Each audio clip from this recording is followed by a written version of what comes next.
Suspend செய்யப்பட்டிருக்கிறோம். குறிப்பிட்ட விதத்தில் இதில் தமிழகத்திலிருந்து மதுரை நாடாளுமன்ற உறுப்பினர் தோழர் வெங்கடேசன் அவர்களும்,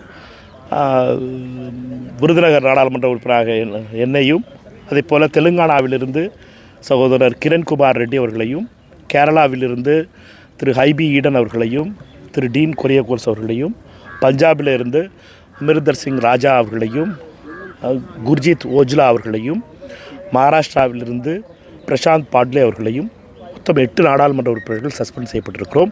இதில் கட்சி வேறுபாடு இல்லாமல் அனைவரும் ஜனநாயகத்தை காப்பதற்காக, ஜனநாயகத்துடைய மாண்புகளை காப்பதற்காக போராடியதற்காக எங்களுக்கு கிடைத்த விருதாக இதை பார்க்கிறோம்.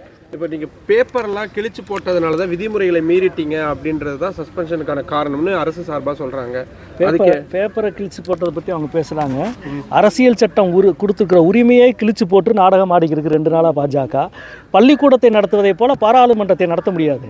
எதிர்க்கட்சிகள் என்ன பேச வேண்டும், என்ன பேசக்கூடாது என்பதை அவர்கள் தீர்மானிக்க முடியாது. எங்களுக்கு அரசியல் சாசனம் கொடுத்துருக்கிற உரிமை, நாட்டு மக்கள் கொடுத்துருக்கிற உரிமை, எங்கள் தேர்வு செய்ய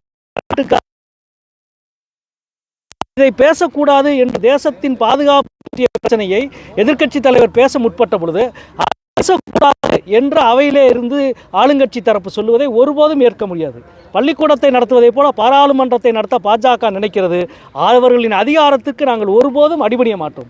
எனவே தான் நாங்கள் எங்களது குரலை ஜனநாயக முறைப்படி அவையினுடைய மையப்பகுதியில் போய் எழுப்பினோம். அவர்கள் அதை கேட்க தயாராக இல்லை. நாடாளுமன்றத்தில் விவாதிப்பதற்கே தயாராக இல்லை. நாடாளுமன்றத்தினுடைய உயிர் என்பது விவாதத்தில் இருக்கிறது, விவாத மரபில் இருக்கிறது. விவாதிக்கவே கூடாது என்று 2 நாளாக அவர் என்ன பேசிட்டாரு? ஒரு புத்தகத்தின் 4 வரியை மேற்கோள் காட்ட போனார். 4 வரியை மேற்கோள் காட்டினா உங்களுக்கு தப்புனா நீங்கள் தப்புன்னு பதில் சொல்லுங்கள்.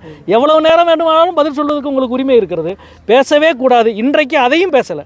புத்தகத்தின் மேற்கோள் காட்ட வேண்டிய விஷயத்தை கூட மேற்கோள் காட்டலை. அதை நான் இந்த அவையின் பரிசீலனைக்கு வைக்கிறேன் என்று எதிர்க்கட்சி தலைவர் பரிசீலனைக்காக அந்த புத்தகத்தை வைத்து விட்டார். வைத்துவிட்டு இந்திய சீன உறவு, இந்திய அமெரிக்க உறவு, அதைத்தான் குடியரசுத் தலைவர் உரை பேசுகிறது. அதைத்தான் பட்ஜெட்டில் இவ்வளவு நீண்ட பேசியிருக்கிறீர்கள். அது சம்பந்தமாக பேச முற்பட்ட பொழுது கூட பேச விடமாட்டேன் என்று மறுத்துவிட்டு அதற்கு பதிலாக எல்ஓபி நின்று பேசி கொண்டிருக்கிற பொழுதே அவர்களது கூட்டணி கட்சியினுடைய ஆளுங்கட்சியின் தரப்பில் இருக்கிற தெலுங்கு தேசம் கட்சியை சேர்ந்த உறுப்பினரை பேச அழைக்கிறார். 240க்கும் மேற்பட்ட எதிர்க்கட்சிகளின் உரிமையை முற்றிலும் பறித்துவிட்டு ஆளுங்கட்சியின் தரப்பில் இருக்கிற ஒருவரை பேச அழைப்பது என்பது இதுவரை நாடாளுமன்ற மரபு வரலாறு காணாத ஒன்று. இவ்வளவு பெரிய ஜனநாயக படுகொலையை இன்றைக்கு பாஜக செய்து கொண்டிருக்கிறது. அதற்கு எதிரான எங்களது போராட்டம் என்பது தொடரும். நிச்சயம் இவர்களின் அதிகாரத்திற்காக எங்களது உரிமையை ஒருபோதும் விட்டுத்தர மாட்டோம் என்பதை தெரிவித்துக் கொள்கிறோம். ஏற்கனவே 140க்கும் அதிகமான எம்பிக்கள் சஸ்பெண்ட் ஆன வரலாறுலாம் சமீப காலத்திலேயே இருக்குது. இப்போ முதல் கட்டமாக 8 பேர். நாளைக்கு அவை தொடருமா, இல்லை எதிர்க்கட்சிகள் என்ன பண்ணுவீங்க? சஸ்பென்ஷன் அப்படின்றது தொடரும்னு நீங்கள் எதிர்பார்க்குறீங்களா? இது ஒரு தனிப்பட்ட எங்களுக்காக நடந்த போராட்டம் கிடையாது. இது எதிர்க்கட்சிகள் மொத்தமாக எதிர்க்கட்சிகளுடைய குரவலை நெருக்கின்ற ஒரு செயலாக பார்க்கிறோம். எதிர்க்கட்சிகளுடைய குரல் கேட்கக்கூடாது. மோடிக்கு தமிழகத்தினுடைய குரல் கேட்கக்கூடாது, தெலுங்கானாவினுடைய குரல் கேட்கக்கூடாது, மகாராஷ்டிராவினுடைய குரல் கேட்கக்கூடாது, கேரளாவினுடைய குரல் கேட்கக்கூடாது.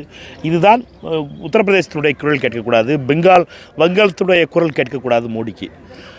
அப்படி இருக்கும் பொழுது இந்த போராட்டம் என்பது தொடர்ந்து கொண்டு தான் இருக்க போகிறது.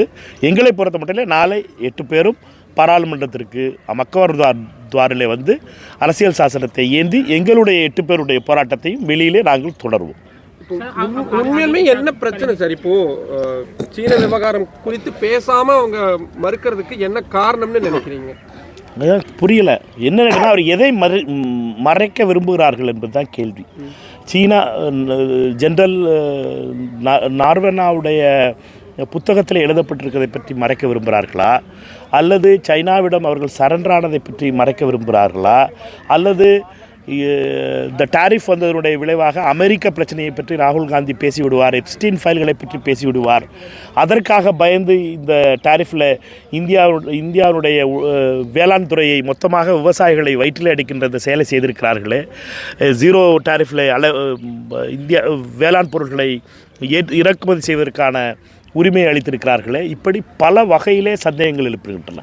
இது எல்லாம் இருக்கக்கூடாதுன்னு சொல்லித்தான் சஸ்பெண்ட் பண்ணிட்டா, பேப்பரை தூக்கி எறிஞ்சதுக்காக சஸ்பெண்டு, எதிர்த்து நின்னதுக்காக சஸ்பெண்டு, உட்கார்ந்துருந்ததுக்காக சஸ்பெண்டு அப்படின்னு ஒவ்வொரு விதமாக ஒரு சஸ்பெண்ட் லிஸ்ட்டை போட்டு 8 பேரை வெளியேற்றுறாங்க. ஒருவேளை நீங்கள் மன்னிப்பு கேட்டால் நாங்கள் மீண்டும் அவர்கள் அனுமதிப்போம்னு ஒருவேளை அவைத்தலைவர் சொன்னார்னா மன்னிப்பு கேட்பீங்களா இல்லை பின்வாங்குவீங்களா என்ன? நாங்கள் சர்வர்கரோட ஆதரவாளர் கிடையாது. தோழர் வந்து மார்க்சிஸ்டினுடைய கொள்கை பற்பாளர், நான் காந்தியினுடைய கொள்கை பற்பாளர். நாங்கள் மன்னிப்புங்கிற வார்த்தை எங்கள் டிக்ஷனரியிலே கிடையாது. இப்போ கம்யூனிஸ்ட் கட்சிகளை பொறுத்த வரைக்கும் மற்ற மாநிலங்களவையிலும் கணிசமான உறுப்பினர்கள் இருக்கிறாங்க, மக்களவையிலும் இருக்கிறாங்க. உங்களுடைய மற்ற தோழமை கட்சிகள்லாம் என்ன சொல்றாங்க? இந்தியா கூட்டணியில் இருக்கக்கூடிய மற்ற கூட்டணி கட்சி தலைவர்கள் என்ன சொல்றாங்க? இல்லை, இன்றைக்கு போராட்டத்தில் இந்தியா கூட்டணி இருக்கிற அனைத்து கட்சிகளும் தான் போராடணும். எங்கள் 8 பேர்த்த வந்து இடைநீக்கம் செஞ்சுருக்காங்க.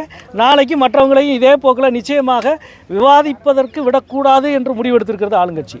இங்கே நண்பர் மாணிக்கம் தாகூர் அவர்கள் குறிப்பிட்டதைப் போல வந்து அவர்களுக்கு வந்து கைலாஷ் மலையில் சீன இராணுவம் மேலேறி வந்ததவே, கைலாஷ் என்பது இந்து மரபில் எவ்வளவு முக்கியமான இடம் தெரியும். அந்த மலையின் மீது மேலே ஏறி எதிர்க்க இன்னொரு நாட்டு இராணுவம் மேலே ஏறி வந்த பொழுது கூட அதை தடுக்க முடியாமல் இருந்தவர்கள். உங்களது ஆன்மீகத்தை அரசியலாக வைத்திருக்கிற நீங்கள் ஆன்மீகத்தின் புனித பூமியாக நினைக்கிற ஒரு கைலாஷ் மலையிலேயே சீன இராணுவம் மேலேறி வந்ததை தடுக்காமல் 2.5 மணி நேரம் மௌனம் சாதித்து அதற்கு பிறகு என்ன முடிவோ நீங்கள் எடுத்துக்கொள்ளுங்கள் என்று கைவிரித்ததை பற்றி ஒரு இராணுவ ஜெனரல் எழுதியிருக்கிறார். அந்த புத்தகத்தை நீங்கள் பரிசீலனை பண்ணுங்கள், உண்மையா என்று சொல்லுங்கள். அதை பற்றிய விவாதிக்க வேண்டிய உரிமை, அதில் என்ன நடந்தது என்பதை தெளிவுபடுத்த வேண்டிய உரிமை இந்த மக்களவைக்கு இருக்கிறது. இப்படி நடக்கவே இல்லை என்று கூட நீங்கள் சொல்லுங்க. ஏன்னா நாட்டு மக்களுக்கு தெளிவுபடுத்துவதற்காகத்தான் இந்த நாடாளுமன்றம் இருக்கிறது. என்ன நடந்தது என்பதை விவாதிப்பதற்காகத்தான் நாடாளுமன்றம் இருக்கிறது. அதில் இந்தியா கூட்டணி இருக்கிற அனைத்து கட்சிகளும் ஒற்றுமையோடு இருக்கிறோம். அதைத்தான் இன்றைக்கு குரல் கொடுத்திருக்கிறோம்.